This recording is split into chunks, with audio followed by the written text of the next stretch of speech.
ಆತ್ಮೀಯ H16 news ಅರ್ಥಾತ್ ಹೇ ಸೀತಾರಾಮಗೆ ಸ್ವಾಗತ. ನಾನು ನಿಮ್ಮವ MI ಅಥವಾ ಮಲ್ಲಪ್ಪ ಜೋತಾವರ್. ಆದ್ಮೇಲೆ ಈಗಾಗಲೇ ನಿಮಗೆ ಗೊತ್ತದ ನಮ್ಮ ಸಾಹಿತಿ ಬಾನು ಮುಸ್ತಾಕ್ ಅವರನ್ನು ಉದ್ಘಾಟನೆಗೆ, ಮೈಸೂರು ದಸರಾ ಉದ್ಘಾಟನೆಗೆ ಕರೆಸಿದ್ದು, ಅವ್ರಿಗೆ ಒಪ್ಪಿಸಿದ್ದು ದೊಡ್ಡ ಪ್ರಮಾಣದಲ್ಲಿ ಒಂದಿಷ್ಟು ಚರ್ಚೆಗಳಾಗ್ತಾ ನಡೆದಿದ್ದಾವೆ.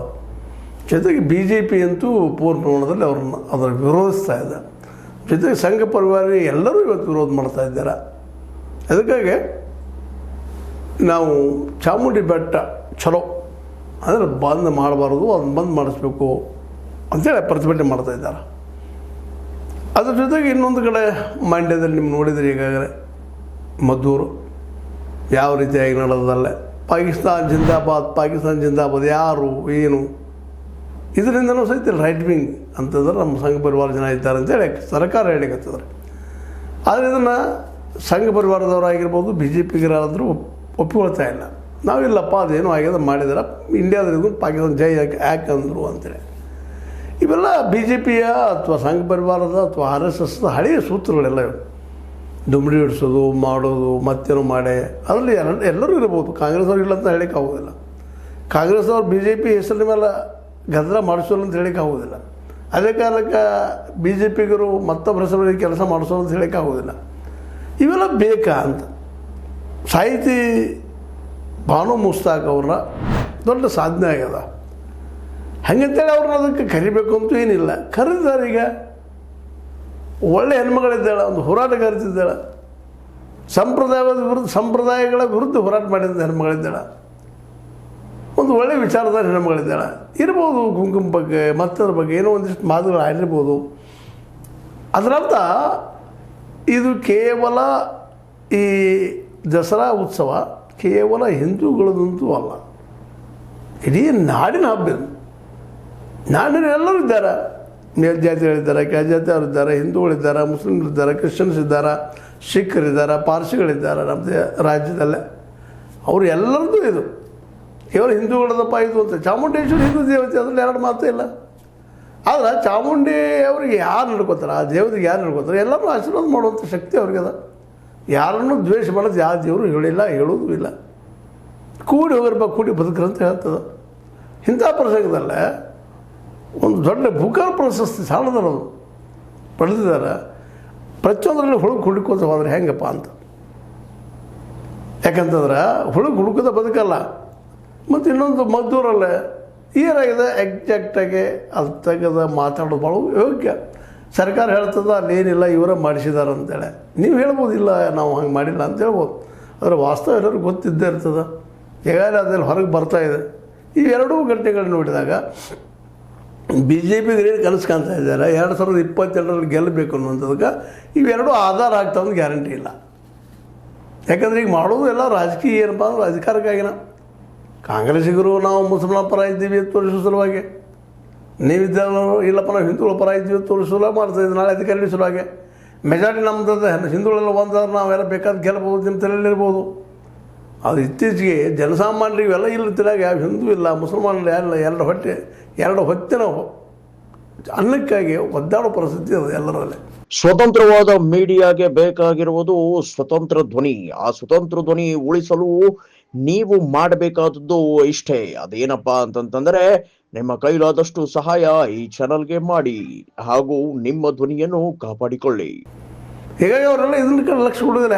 ಹಾಗಾಗಿದ್ರೆ ಕಳೆದ ಒಂದು ಚುನಾವಣೆಯಲ್ಲಿ ಮೋದಿ ಅವರು ಸ್ವತಃ ಬಜರಂಗಿ ಅಂತ ಬಂದು ಹೇಳಿದರು, ಗೆಲ್ಲಕ್ಕಾಗಲಿಲ್ಲ. ಒಂದೇಳು ಗೆಲ್ಲಬೇಕಾಗಿತ್ತಲ್ಲ ಆ ಸಂದರ್ಭದಲ್ಲೇ. ನಾವು ಹಿಂದುತ್ವ ನೆಲೆಗಟ್ಟಿನಲ್ಲೇ, ಮುಸಲ್ಮಾನತ್ವ ನೆಲೆಗಟ್ಟಿನಲ್ಲೇ, ಧರ್ಮದ ನೆಲೆಗಟ್ಟಿನಲ್ಲೇ ಗೆಲ್ತೀವಿ ಅನ್ನುವಂಥದ್ದು ಕೆಲವು ಸಲ ಒಳ್ಳೆಯ ರಿಸಲ್ಟ್ ಕೊಡ್ಬೋದು. ಬಟ್ ದೀರ್ಘಕಾಲೀನವಾಗಿ ಸಮಾಜದಲ್ಲಿ ಒಡಗುಟ್ಟು ಮಾಡ್ತದೆ.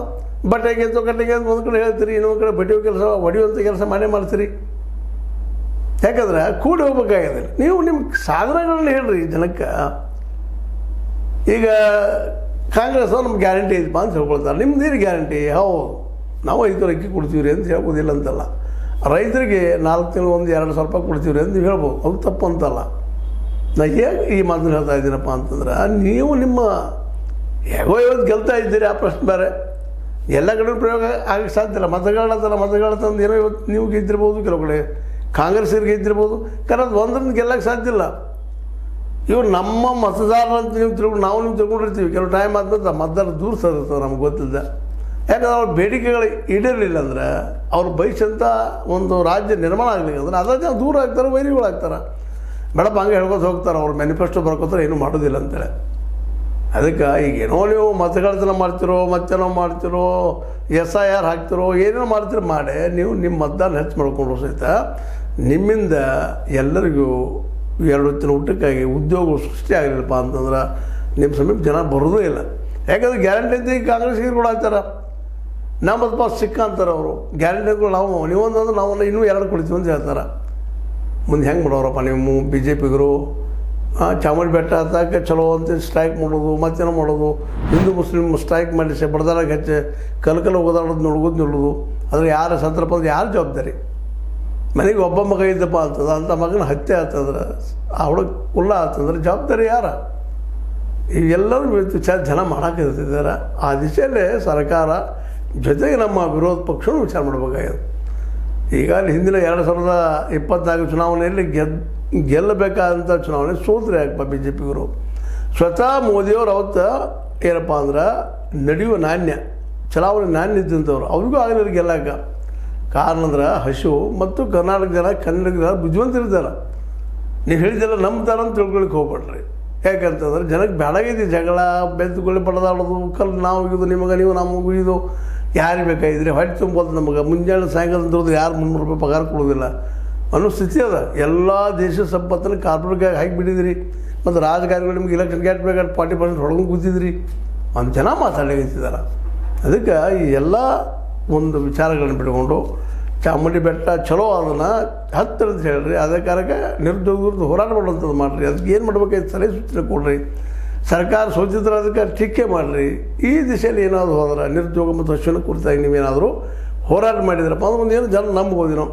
ಅದೆಲ್ಲ ಬಿಟ್ಬಿಟ್ಟು ನೀವು ಚಾಮುಂಡಿ ಬೆಟ್ಟ ಹಚ್ಕೊಳ್ಳೋದಿಲ್ಲ, ಅದನ್ನು ಮಾಡೋದಿಲ್ಲ, ಇದನ್ನು ಮಾಡೋದಿಲ್ಲ ಅಂದ್ರೆ ಇವತ್ತಿನ OBC, ಇವತ್ತಿನ SC ST ಜೊತೆಗೆ ಮೈನಾರಿಟಿ ಕೂಡಿದ್ರೆ ಸರ್ಕಾರವನ್ನು ಅವರ ರಚಿಸೋ ಸಾಧ್ಯತೆ ಇತ್ತು. ಅದ್ರ ಜೊತೆ ರೈತರಲ್ಲಿ ಸೇರಿಬಿಟ್ರೆ ಮುಗಿದು ಬಿಡ್ತಿಲ್ಲ, ಬೇರೆದವ್ರಿಗೆ ಯಾರಿಗೂ ಅವಕಾಶ ಇಲ್ಲ. ಆದರೆ ನಿಮ್ಮ ಸುಧರ್ಮ ಸುದೈವ ಯಾಕಂತಂದ್ರೆ ಅವರಲ್ಲಿ ಸಂಘಟನೆ ಆಗ್ತಾಯಿಲ್ಲ. SC STಗಳಲ್ಲೇ ಆಗಿರ್ಬೋದು. ನೋಡ್ರಿ ಎಡಗೈಯ ಬಲಗೈಯ ಮನೆ ಆ ರೀತಿ ಚಿಕ್ಕಾಟದ ಅವ್ರ ಮಧ್ಯದಲ್ಲೇ ಒಟ್ಟು ಅಲ್ಲೇನು ಹೊಡೆದು ಹೋಗಿಬಿಟ್ಟಿದ್ದಾರೆ. ಒಂದು ಆದ್ರೆ ಮಾತ್ರ ನಿಮಗೆ ಉಳಿಗಾಲಿಲ್ಲ. ನೀವೇನು ಇವತ್ತು ಮಾಡ್ತಾಯಿದ್ದೀರಿ, ಎಲ್ಲರೂ ನೀವೇನು ಇವತ್ತು ಮಾತಾಡ್ತಾ ಇದ್ದೀರಿ, ನಿಮ್ಗೆ ಉಳಿಗಾಲ ನೀವೆಲ್ಲ ಅಲ್ಪಸಂಖ್ಯಾತರಾಗಿಬಿಡ್ತೀರಿ. ಅದಕ್ಕೆ ಇದು ಎಚ್ಚರಿಟ್ಕೊಂಡ್ರೆ ಮುಂದಿನ ಹೆಜ್ಜೆಟ್ರೆ ಭಾಳ ಯೋಗ್ಯ. ಯಾಕಂದ್ರೆ ದೊಡ್ಡ ಪ್ರಶಸ್ತಿ ಪಡ್ಕೊಂಡ್ಬಂದಿದ್ದಾರೆ. ಕನ್ನಡದಲ್ಲಿ ಯಾರೂ ಇಲ್ಲಿವರೆಗೂ ಪಡೆದಿಲ್ಲ. ನಮ್ಮ ಕುವೆಂಪು ಅವರಿಂದಾಗಿರ್ಬೋದು, ಅಥವಾ ಬೇಂದ್ರೆ ಅವರಿಂದ ಆಗಿರ್ಬೋದು, ಅಥವಾ ಇನ್ನುಳಿದ ಯಾವುದೇ ಲೇಖಕರು UR ಅನಂತಮೂರ್ತಿ ಅವರಂತೆ ಮಾಡರ್ನ್ ಮನುಷ್ಯರಿದ್ದರು, ಅವರಿಂದ ಆಗಿರ್ಬೋದು. ಜ್ಞಾನಪೀಠ ಪ್ರಶಸ್ತಿ ಪಡೆದ್ರು. ಆದರೆ ಅಂತಾರಾಷ್ಟ್ರೀಯ ಮಟ್ಟದಲ್ಲೇ ಒಂದಿಷ್ಟು ಇಂಥ ಪ್ರಶಸ್ತಿ, ಅದು ಬುಕರ್ ಅಂತ ಪ್ರಶಸ್ತಿ ಪಡೆದು ಇಲ್ಲಿವರೆಗೆ ಯಾರಿಲ್ಲ. ಅದನ್ನ ನಾವು ಗೌರವಿಸೋಣ ಅಂತ ಹೇಳ್ತಾ, ಅದಕ್ಕಿಂತ ಮುಖ್ಯವಾಗಿ ಇನ್ನೊಂದು ಮಾತು ಹೇಳಲೇಬೇಕಾದ್ದು ಏನಪ್ಪ ಅಂದ್ರೆ, ಏನು ಒಂದು ಮದ್ದೂರಲ್ಲಿ ನಡೆದಲ್ಲ ಇವುಗಳು ಆದಷ್ಟು ಕಡಿಮೆ ಆಗಲಿ ಅಂತೇಳಿ. ಯಾರೂ ಇಲ್ಲಿಂದ ಪಾಕಿಸ್ತಾನಕ್ಕೆ ಹೋಗೋದಿಲ್ಲ, ಪಾಕಿಸ್ತಾನ ಇಲ್ಲಿ ಬರೋದಿಲ್ಲ. ಸುಮ್ಮನೆ ಅದನ್ನು ಹಿಡ್ಕೊಂಡು ಜಗಳ ಹಚ್ಚೋಕ್ಕಿಂತ ಮತ್ತು ಈವನ್ ಮುಸ್ಲಿಮರಲ್ಲಿ ನಮ್ಮದು ರಿಕ್ವೆಸ್ಟ್ ಏನಪ್ಪ ಅಂತಂದ್ರೆ, ನೀವು ಅದನ್ನು ಬಿಟ್ಟು ಮುಗಿದು ಹೋದ ಅಧ್ಯಾಯಗಳನ್ನು ಯಾಕೆ ಮಾತಾಡ್ತೀರಿ ಅಂತ ಒಂದು ಸಣ್ಣ ಅವರಲ್ಲೇ ಒಂದಿಟ್ಟು ಒತ್ತಾಯದ ಮಾತು. ಯಾಕೆಂದರೆ ಅವರು ಬುದ್ಧಿವಂತರಿದ್ದಾರೆ, ಅವ್ರಿಗೂ ಉದ್ಯೋಗಗಳಿಲ್ಲ. ಇವತ್ತು ಅನೇಕ ಮುಸಲ್ಮಾನರಾಗಿರ್ಬೋದು, ನಮ್ಮ ಹಿಂದೂಗಳಾಗಿರ್ಬೋದು, ಉದ್ಯೋಗಗಳೇ ಇಲ್ಲ. ಕೂಡಿ ಹೋಗೋದನ್ನು ಇಲ್ಲಿ ಇರುತ್ತಿರುವಂಥ ಒಂದು ಪರಿಹಾರ ಅದ್ರಲ್ಲಿ ಮತ್ತೊಂದಿಲ್ಲ ಅಂತ ಹೇಳ್ತಾ, ಇದು ನಿಮಗೆ ಲೈಕ್ ಆಗಿರ್ಬೋದು. ಲೈಕ್ ಮಾಡಿ, ಶೇರ್ ಮಾಡಿ, ಕಮೆಂಟ್ ಮಾಡಿ, ಜೊತೆಗೆ ಸಬ್ಸ್ಕ್ರೈಬ್ ನಿಲ್ಲಿಸಬೇಡ್ರಿ. H60 ನ್ಯೂಸ್ ಅರ್ಥಾತ್ ಸಿದ್ದರಾಮಯ್ಯ ಸತ್ಯದ ಕೈಗೊಂಡು ವಂದನೆಗಳು.